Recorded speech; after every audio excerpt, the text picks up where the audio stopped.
नमस्कार जय जगन्नाथ आपण मानकु आम चैनल बहुत बहुत स्वागत। दर्शक बंधु चलतु आज गोटे मिठार रेसिपी तैयारी करबा जहाँ कि आमको चीनी एते आवश्यक होबनी किंतु फल प्रचुर मात्रा रे दरकार होता है। से कि प्रथमे आपण गोटे गैस रे बसई देबे 1 लिटर क्षीर जहाँ को आपण प्रथमे भल भाव में फुटे नेबे एवं ताकू ठंडा कर देबे।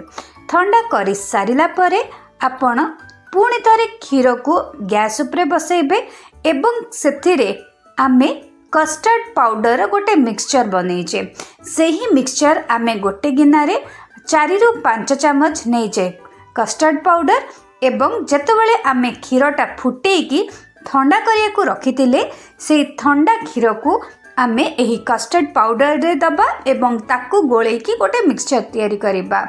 जेतेबेले सेकेंड टाइम क्षीर को फुटेवा को दउचे सही समय रे आमे एही मिक्सचर को ऐड करबा। केतेबेले ऐड करबा जेतेबेले आम क्षीर भल भाबरे फुटी जिवो।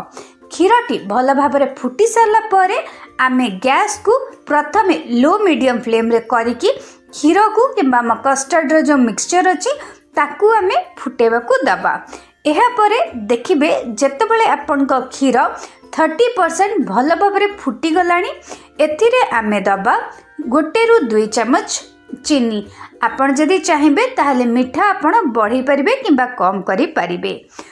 जेतेबेले आपनकर चीनी ऐड हे जिवो गैस को संपूर्ण लो कर देबे एवं तापरे आपण क्षीर को धीरे धीरे फुटिबा को देबे एवं जेतेबेले क्षीर अधा हो जिवो सेतेबेले आपण गोटे स्ट्रेनर सहायता रे आपण को क्षीर को छाणी देबे। हेले हमर जदि क्षीर रे किछि कस्टर्ड रो गोटापण रही जाइछि किमा आमर जदि हल्का टिके कस्टर्ड तळु लागी जाइछि ताले एई सब जिंस छाणी होई के बाहरी जिवो एवं तापरे जेतेबेले आम कस्टर्ड ठंडा ही जिवो आमे विभिन्न प्रकार फल एथरे ऐड करिबा। आपण जहाँ भी फल चाहिबे ताकू ऐड करि परिबे।